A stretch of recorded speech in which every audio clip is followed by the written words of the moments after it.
할렐루야. 서로 축복하십니다. 감사합니다. 고맙습니다. 사랑합니다. 행복합니다. 혹시 여러분 가시 때문에 고생한 적 있으십니까? 이 가시라고는 이 단어가 주는 뉘앙스가 여러 가지로 우리의 마음과 생각 속에 떠오릅니다. 그러니까 내 안에도 이제 가시가 있지만은 또 주변 사람들을 통해서도 나를 찌르는 가시가 있습니다. 더나 이것은 개인적인 문제뿐만 아니라 국가적 문제도 마찬가지입니다. 눈에 가시 같다 그러잖아요. 이 빼내고 싶은데 빠지지도 않고 폭 박혀가지고요, 이게 움직일 때마다 그냥 고통을 주고 눈물을 주고 아픔을 주고. 우리가 가시하면 우리 성경에서 누구를 기억할 수 있느냐면 위대하게 쓰임을 받았던 하나님의 종 누가 기억이 나나요? 가시를 놓고 하나님 앞에 간절히 기도를 3번이나 한 주인공 바울을 기억나죠? 그래서 바울은 이 가시를 가리켜서 사탄이 주는 가시다 그렇게 표현할 정도로 얼마나 힘들었으면, 그래서 이것을 놓고 하나님 앞에 그렇게 간절히 기도했는데 기도의 응답은 하나님의 가시를 빼준 것이 아니라 야, 네 가시가 너에게 복이다. 역설이죠. 만약에 여러분이 그 기도의 응답을 받았으면 아멘 할렐루야 할 것 같아요. 아니면 하나님 좀 빼주지. 이것 때문에 복음 증거하는데 얼마나 많은 장애의 요소인데, 성경은 바울이 가지고 있었던 이 질병의 가시가 뭐라고 하는 것을 구체적으로 설명하지 않아요. 뭐 안질이라고 하기도 하고 치질이기라고 하기도 하고 또 심한 경우는 간질로 그렇게 해석을 하기도 합니다.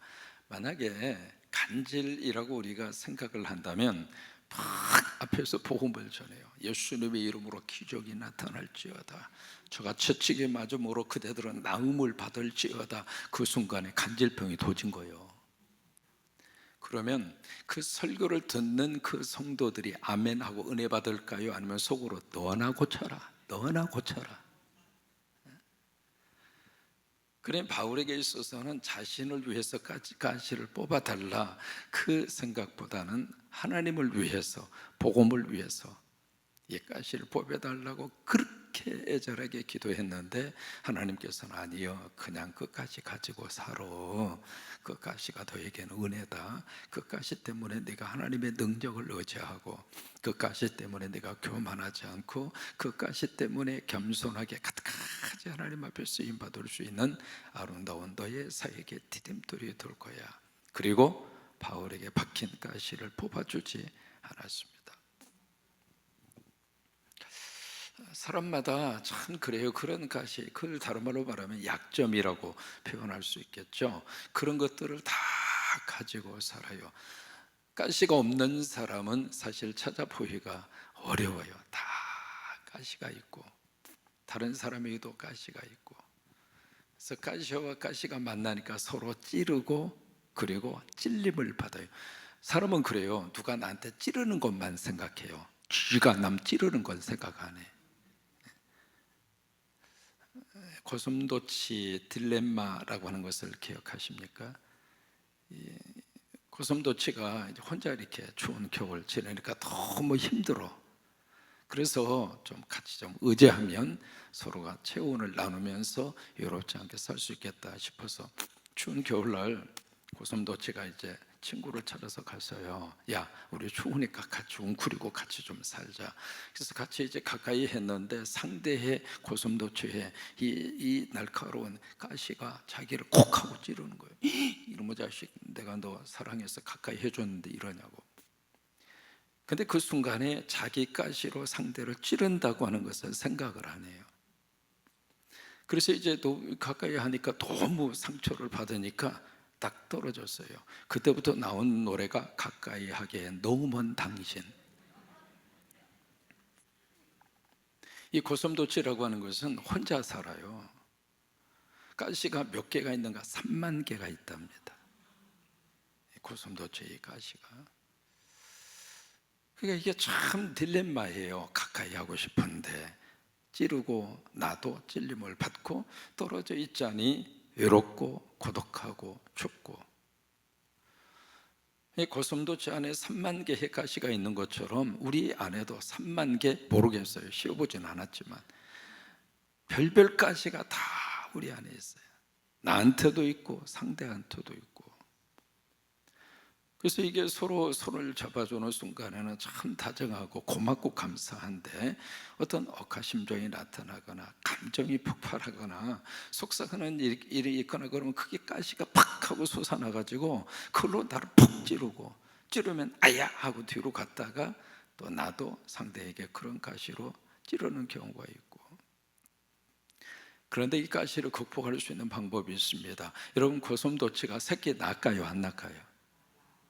고슴도치도 새끼 납니다. 그러면 그 3만 개의 가시가 있는 고슴도치가 어떻게 새끼를 낳아요? 거시기 했으니까 새끼를 낳겠지. 거시기 한다는 것은 바로 뭐예요? 사랑한다는 거예요. 가시를 극복할 수 있는 유일한 방법은 사랑밖에 없어요. 그 외에는 이것을 극복할 방법이 없어요. 오늘 시편의 표제를 보시면은요, 표제가 굉장히 길어요. 잘 모르는 단어도 나오고요. 처음 대하는 단어 중 하나가 수산에듯이라고 하는 단어일 거예요. 수산에듯에 맞추어라. 이게 무슨 말인지 이해가 잘 안 되잖아요. 수산이라고 하는 것은 백합화라고 하는 뜻입니다. 에듯이라고 하는 것은 증거라고 하는 뜻이에요. 우리는 잘 모르지만 그 당시에 그 사람들에게 마치 수산에듯이라고 하는 멜로디가 있었어요. 백합화 같은 증언을 가진 그런 내용의 멜로디가 흔하게 있었던 거죠. 그러니까 그 멜로디에 맞추어서 이 찬송을 불러라 라고 하는 게 시편 60편이에요. 근데 그 다음에 그 역사적인 배경을 설명을 합니다. 이게 이제 사무엘하 8장이거든요. 여기 나라가 나옵니다. 에돔 라하라임, 아람 라하나임. 참 힘든 나라죠. 또 하나 아람 소바라고 하는 나라. 그러니까 이 나라 이름이 나오는데, 자, 저를 보실까요? 아람이라고 하는 말을 좀 자주 들어보셨잖아요. 이 아람 라하나임, 아람 소바. 또 하나 기억하셔야 할 아람은 아람 다메섹. 이런 것이 성경에 기록이 되어져 있거든요. 그러면 이 아람 다메섹이나 아람 나하라임이나 아람 소바나, 지금으로 말하면 어디를 말하느냐면 시리아 지역이에요. 시리아 지역에서도 수도가 다마스커스거든요. 이 다마스커스가 사도행전에서는 다메섹으로 표현해요. 여러분, 다메섹 하면 누군가 떠올리는 인물이 나옵니다. 그게 그 나라예요. 그러니까 그쪽을 중심으로 해서 지금의 정확하게 시리아가 아람이다 그렇게 표현하기는 어렵지만, 그러나 현재 국가인 시리아를 중심으로 형성이 되어져 있던 왕국이 아람 왕국이에요. 그래서 그것이 아람 라하나임 또는 아람 소바, 그런 나라로 그렇게 이제 형성이 되어져 있던 그런 국가라 그 말이죠. 지금 바로 이것이 이스라엘 입장에서 보면 저쪽 북쪽이에요. 북방에서 지금 전투가 벌어진 거예요. 한국으로 말하면 휴전선 그쪽 부분에서 전투가 발생을 했어요. 그래서 이제 군대를 다 그쪽으로 동원을 해서 싸우는 중입니다. 그때의 총사령관 군대 장관이 요압이에요. 한창 전쟁 중인데 저 밑에 남쪽 에돔이 공격해 들어온 거예요. 그러니까 북쪽에서 싸우던 이 요압과 그 군대들을 이끌고 거기서 빼서, 참 위험한 행동이죠. 그 가장 중요한 총사령관 요압과 군인들을 빼서 저 남쪽 에돔이 공격해 들어왔으니까 거기까지 들어서 전쟁을 치르는 거예요. 이게 마치 샌드위치와 같은 그런 상황이거든요. 북쪽에서 싸우고 남쪽에서 싸우고. 이제 그 상황 속에서 지어진 시가 시편 60편이다 그 말이에요. 그러면 이게 지금 아람 라하나임, 아람 소바 그 지역에서 이쪽에 에돔 지역까지는 거리가 어느 정도 떨어져 있는가? 500에서 600km 떨어져 있어요. 이게 군대를 데리고 밑에까지 쭉 오는데요, 얼마나 거리냐면 거의 한 달 이상이 소요가 됩니다.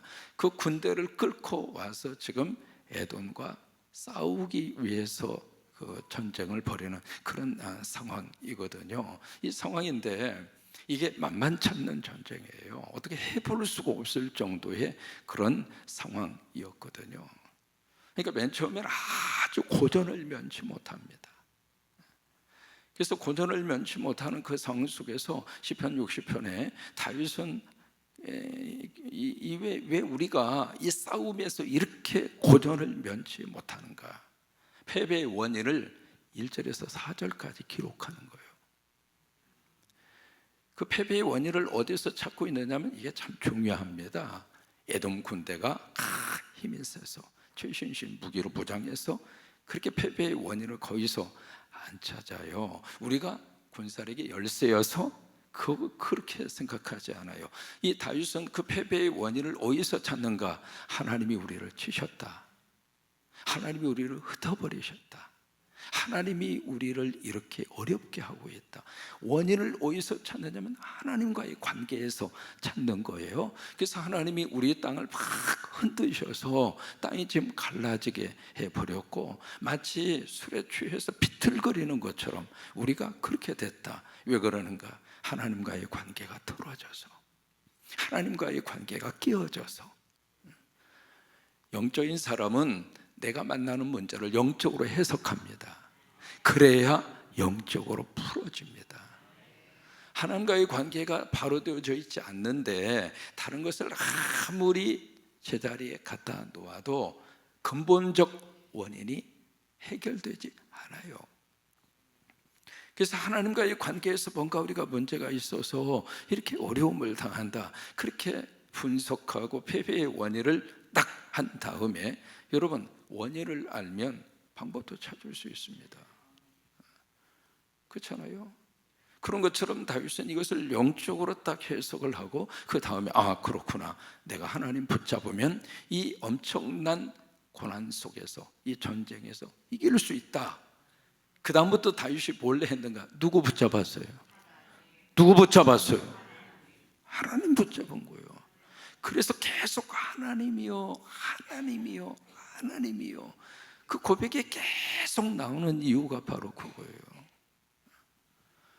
마태복음 14장에 보시면은요, 예수님이 제자들 보고 야, 너희 건너편으로 건너가. 배 타고 가는데 중간에 풍랑 만나가지고 고생을 직살나게 한 거예요. 전라도 말로 고생을 섭빠지게 해버린 거예요. 아니, 가라고 그랬는데 이게 뭐예요 이게? 우리가 선택한 것도 아니고 우리가 가자고 제안한 것도 아니고, 우리는 가만히 지금 편하게 있는데 예수님이 가라고 그래서 순종해서 갔는데 이게 뭐요 지금? 그 생각, 그 마음이 들 수밖에 없잖아요. 근데 밤 4경쯤 새벽쯤에 저쪽에서 뭔가 물체가 움직입니다. 저게 뭐요 싶어서 그들이 생각하죠. 뭐라고 그래요?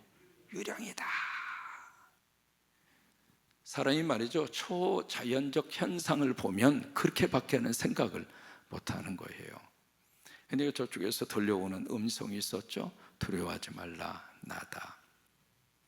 그 나다라고 하는 것은 여러분 지난번 말씀드린 것처럼 내가 하나님이다 그 말이에요. 그냥 단순히 나야 그 말이 아닙니다. 내가 하나님이야.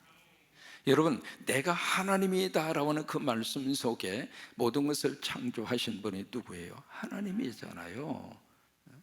그러니까 내가 하나님이야. 그러니까 베드로가 뚱딴지 제안을 하잖아요. 그래요?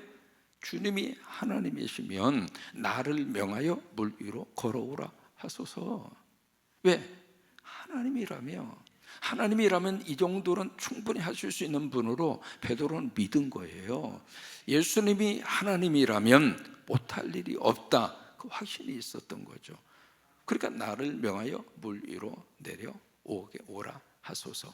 어느 정도 뚱딴지 제안인 줄 알아요? 비행기 타고 가다가 문 열고 다 뛰어내리게 해달라 이 말이에요. 그럼 여러분, 비행기 타고 가다가 문 열고 뛰어내리면 어떻게 돼요? 죽는 정도가 아니지, 박살나지. 아니, 배 타고 가다가 물 위로 뛰어내리면 어떻게 돼요? 죽기로 작정한 사람이지. 이게요, 베드로가 가지고 있는 그 돌출 행동이 때로는 우리들에게 믿음 안에서 필요해요. 무모한 요구잖아요. 근데 예수님 뭐라고 그래요? 아, 그래? 베드로야, 와라! 그런 거예요. 제안을 하는 베드로나 오라고 하는 예수님이나 참 50호 100호죠. 여러분, 그래야 통하는 거예요. 주님은 오라고 그러는데 베드로는 배에 딱 서서 그냥 한번 해본 소리지. 지금 생각해봐. 아, 물속에 들어가면 내가 어떻게 되었어? 아, 빠지는 것은 당연하고 죽는 것은 100% 장담이지. 그런데 나보고 뛰어내리라고 그래요? 에이, 주님, 주님이 와. 헬로, 주님, come here. 주님이 와. 참 묘한 광경입니다. 이게 베드로가 뛰어내려요. 걸었어요, 안 걸었어요? 여러분, 그 장면을 그냥 보고 지나칠 장면이 아닙니다. 예수님을 하나님으로 의지하는 사람에게 있어서는 불가능도 가능하다는 거예요. 예수님을 하나님으로 믿는 사람들에게 있어서는 창조적인 역사가 나타난다고 하는 거예요. 그걸 베드로가 체험한 거예요. 근데 한참 이렇게 걸어가다가 이제는 시선이 바람과 파도로 제정신이 들어온 거죠. 영성에서 이성으로 돌아와 버린 거예요. 이성을 가지고 있었다면 베드로가 못 뛰어내리잖아요. 영성이 있으니까 뛰어내린 거예요. 근데 영성으로 기적을 맛보다가 이성으로 돌아온 거예요. 다시 말해 정신 차린 거예요. 정신을 딱 차리고 보니까 이게 지금 내가 뭐 하는 짓이요 지금. 그 순간 어떻게 됐습니까? 걷던 물이 자기를 집어삼키더라 이 말이에요. 똑같은 물이에요. 어느 때는 걸었는데 어느 때는 그 물이 나를 삼키느냐 이 말이에요. 보탐시 그래요. 내 속에 있는 대상 때문에 그런 거예요. 이게 물속에 빠져 들어가잖아요. 빠져 들어가니까 주여 나를 구하소서. 그러니까 예수님이 즉시 와가지고 베드로의 손을 잡아서 같이 배 위에 올라가요. 그런 것처럼 이 다윗이 국가적인 위기 속에서 하나님이여 하나님이여 부르짖는 그 소리는 이 문제의 답은 하나님에게 있습니다. 그러니 하나님 해결해 주세요. 그러니까 이게 문제의 원인을 정확하게 파악한 사람만이 하나님을 향하여 그런 부르짖음을 할 수 있는 거예요. 여러분 새벽마다 오셔서 기도할 때 새벽의 영성을 가지고 하나님이 여러분들이 그런 복을 꼭 주실 것입니다. 왜요? 새벽에 내가 너를 도우리라 약속하신 말씀이 있기 때문에 그 말씀 의지하고 왜? 하나님에게 답이 있다, 하나님에게 길이 있다, 하나님에게 역사하심이 있다, 그 믿음으로 기도하고 또 기도하면서 새벽의 자리를 지켜가세요. 하나님이 도와주시고 하나님이 역사하시고 하나님이 답이 되어 주실 줄을 믿습니다. 결과적으로 어떻게 됐는가? 이 에돔과의 싸움에서 이겼어요. 그래서 여기 12,000명의 저기를 연곡이라고 해서 소금의 골짜기, 에돔에 있는 소금의 골짜기에서 에돔 군사를 다 이기고 승리했다 이 말이에요. 그것에 대한 감사하면서 이 찬양의 노래를 시편으로 남긴 거예요. 에돔은 이스라엘 사람들 입장으로서는 눈에 가시 같은 족속입니다. 형제입니다. 에서와 야곱. 그 에서의 후손이 에돔의 형제예요.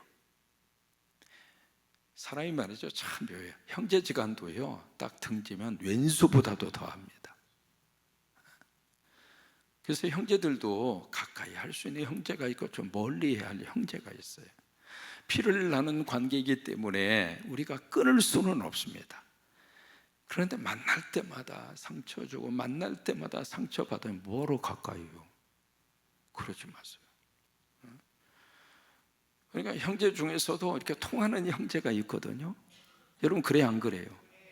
그러니까 이게 이 에서와 야곱의 관계가 참 묘한 걸 가르쳐 주는 거예요. 형제인데 이 적보다도 더하더라 이 말이에요.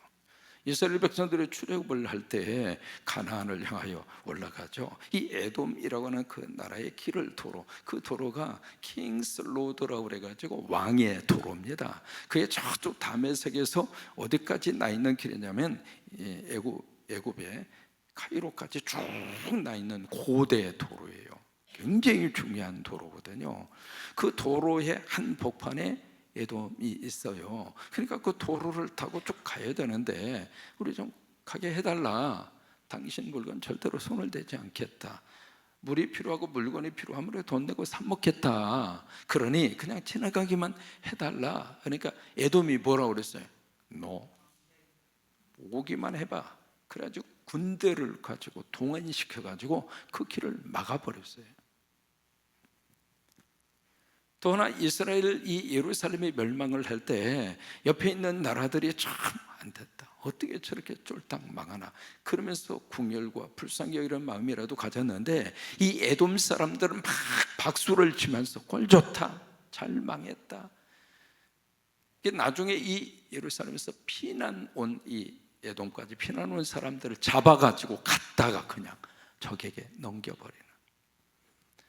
그러니까 이스라엘 사람들 입장으로서는 이 에돔의 눈에 가시도 이런 가시가 없는 거예요. 빠지지도 않고 너무 힘들게 하고. 그런데 눈에 가시 같은 이 에돔 때문에 다윗은 시편 60편을 남깁니다. 고통스러웠지만 그 속에서 하나님을 붙잡는 계기가 됐고, 힘들었지만 눈에 가시 같은 이 에돔 때문에 하나님 앞에 엎드리는 그런 시간이 됐고, 사무엘상 1장에 한나 기억하잖아요. 한나 하면 꼭 기억나는 또 다른 여인이 있습니다. 부자로 시작하는 여인이 있습니다. 브린나. 여자와 여자가 부딪히면 시끄럽습니다. 두 여자가 한판 붙었어요. 한쪽은 임신했고 한쪽은 임신을 못한 그 사실 하나로 인하여. 그래서 이 한나가 복창 터지는 그 속에서 성경은 격분했다라고는 표현을 씁니다. 격분했다는 이야기는 볼 때마다 속을 긁었다 이 말이에요. 밥 먹으면 밥 먹는다고 뭐라고 그러고, 자고 있으면 자빠져 잔다고 뭐라고 그러고, 그냥 눈만 뜨면 그냥 막 여자가 한을 품으면 온 6월에 그런 관계예요. 그런 관계. 그래서 이 한나가 이거 어떻게 할까 그래 싶어다가 그걸 가지고 하나님 앞에 왔잖아요. 와서 그냥 눈물로 통곡하면서 기도하고, 세 가지 기도를 해요. 통곡 기도하고, 정시 기도하고, 심취 기도를 하고. 심취 기도라고 하는 것, 심취 기도라고 하는 것은 기도에 푹 빠졌다 이 말을, 술 취한 여자로 보일 정도로 그렇게 기도해요. 분인 나라와는 이 가시가 한나로 하여금 엎드리게 만든 거예요. 가시가 나를 힘들게 하지만 가시 때문에 믿음의 자리를 떠나지 않고, 가시 때문에 더 하나님을 의지하게 되고, 그 가시 때문에 더 하나님 앞에 엎드리게 되고. 이민 목회할 때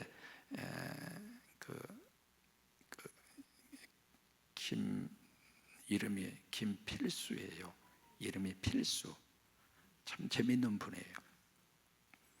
이번에 이제 주일날 예배 마치고 이렇게 문을 딱 열면 맨 그 도로가에 자기 부인 모시고 가려고 차를 딱 대고 기다리고 서 계세요. 뭘로 했느냐면 이민자들이 많이 하시는 수아밋이라고 그래서 이 안에서 이렇게 가게 그런 걸 해요. 그래서 그 1년 365일 가게를 닫는 적이 없어요. 그래서 그 부인하고 일부 예배 마치고 바로 가서 장사하려고 기다리고 계세요. 그럼 난 이제 예배 마치고 문을 딱 열면 꼭 서 있어요. 이름이 필수잖아요. 필수적으로 서 있어. 마누라 모시고 가려고. 만날 때마다 안으로 들어오시라고. 대답은 잘해요. 저 밖에서 안으로 들어오는데 3년 걸렸어요. 딱 들어오셨어요. 그러면서 신앙생활을 시작하신 거예요. 처음 신앙생활을 그때부터 시작을 하셨는데 나중에 장로까지 됐어요. 근데 이분이 어느 정도 저냐면 이분이 이제 토렌스라는 지역에 사시다가 샌디에고로 이사를 가셨는데 토렌스라고 하는 도시에서 샌디에고가 바로 멕시코 국경입니다. 거기까지 아무리 빨리 달려도 미국의 고속도로는 평균 시속 120에서 130km로 달립니다. 그 속도로 아무리 빨리 와도 3시간 걸려요. 그렇게 빨리 달려서 와도. 근데 그분이 새벽 기도를 오세요. 새벽에 3시간 달려서 새벽 기도를 하고 다운타운에 가셔서 물건을 띄고 다시 3시간 달려서 샌디에고를 가세요. 근데 이분이 그쪽으로 지금 이사를 간 지가 제가 떠나기 전에 가셨으니까 굉장히 오래됐잖아요. 지금도 그 교회를 섬기고 계세요. 그 샌디에고에서 거기까지. 사람이 이름대로 살더라고요. 근데 이분이 딸이 둘이 있어요. 딸이 둘이 있는데 큰 딸은 참 성실하게, 제 큰딸 주례를 제가 했거든요. 큰 딸은 그 미국 그 학교 선생님이 됐어요. 참 공부도 열심히 하고 아빠 말도 잘 듣고. 작은 딸이 사춘기에 얼마나 요란하게 사춘기를 보내는지. 끄떡하면 눈앞에 안 보여요. 보따리 싸가지고 집을 나가고. 그 친구는 사춘기를 가출 사춘기를 보내는 거예요. 해서 이게 집을 나가면 연락도 없고 어디 갔는지도 모르고, 한 번은 하도 아이가 안 들어오니까 수소문을 해서 보니까 어디까지 튀었느냐면 알칸소라고 하는 쪽까지 튄 거예요. 클린턴 대통령 아시잖아요. 그분이 주지사로 있었던 데가 알칸소입니다. 거기까지 튀어간 거야. 세상에 무슨 놈의 여자가 거기까지 튀어가. 그래서 그냥 거기까지 운전하고 가가지고요, 이 아이를 있는 곳을 겨우겨우 수소문해서 딱 찾은 거예요.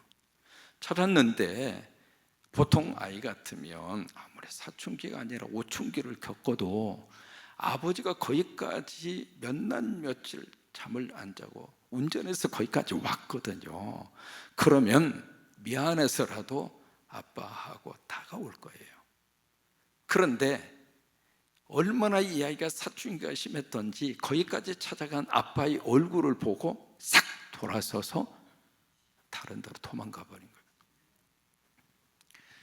이분이 그러고 나서 그 다음부터 뭘 한 줄 알아요? 새벽 기도 오셔가지고 계속 울어요. 우는 것 외에는 할 일이 없는 거예요. 기가 막히잖아요. 울고 또 울고 또 울고. 그분이 우는 모습을 보면서 저도 저 양반이 왜 우는지를 아니까 나도 강대상에서 주여 뭐 같이 그러는 거죠. 결국 이제 그 아이가 제정신 차리고 돌아왔거든요. 돌아서 지금은 샌디에고에 그 아빠가 하던 가게를 시집 가서 가정을 꾸리고 아빠가 하던 그 가게를 이어받아서 지금 잘 먹고 잘 살고 있어요. 집집마다 다 가시가 있어요. 릭 워렌 목사라고 여러분 기억하시나요? 목적이 이끄는 삶의 저자. 3천만 부가 팔렸습니다. 저는 이제 그 교회하고 같이 선교를 같이 해서 좀 알아요. 근데 릭 워렌 목사님이 뇌기능 장애증을 가진 분입니다. 그래서 이게 손이 막 이렇게 발작이 일어나면 손이 떨리는. 이분이 주일날 설교할 때 저 뒤에 부목사 한 사람이 설교 준비를 하고 대기하고 있습니다. 만약에 설교를 하다 강대상에 푹 쓰러지면 바로 그 부목사가 나와서 설교를 합니다. 여러분, 사들백 처치 세계적인 교회잖아요. 그 엄청난 목회를 그리고 엄청나게 하나님이 쓰시는 그분에게 그 가시가 있는 줄은 모르잖아요. 그분도 바울처럼 간절히 하나님 앞에 기도했습니다. 그런데 나중에 그렇게 고백합니다. 난 더 이상 기도하지 않는다. 왜? 나의 이 연약함 때문에 나는 하나님 앞에 엎드릴 수 있었다. 사람마다 다 가시가 있어요. 저도 가시를 가진 목사예요. 더 더 이상 이야기는 안 하겠습니다. 사람마다 모두가 다 가시가 있어요. 그 가시 때문에 힘들긴 하지만 그 가시 때문에 영생의 자리를 지켜가고, 그 가시 때문에 하나님 앞에 엎드리고, 그 가시 때문에 내가 믿음의 자리를 지키고, 내가 그 가시 때문에 곁길로 빠지지 아니하고, 그리고 예수의 살림꾼으로 그렇게 쓰임받을 수 있어요. 가시가 여러분들에게 복이 되기를 주의 이름으로 축원합니다.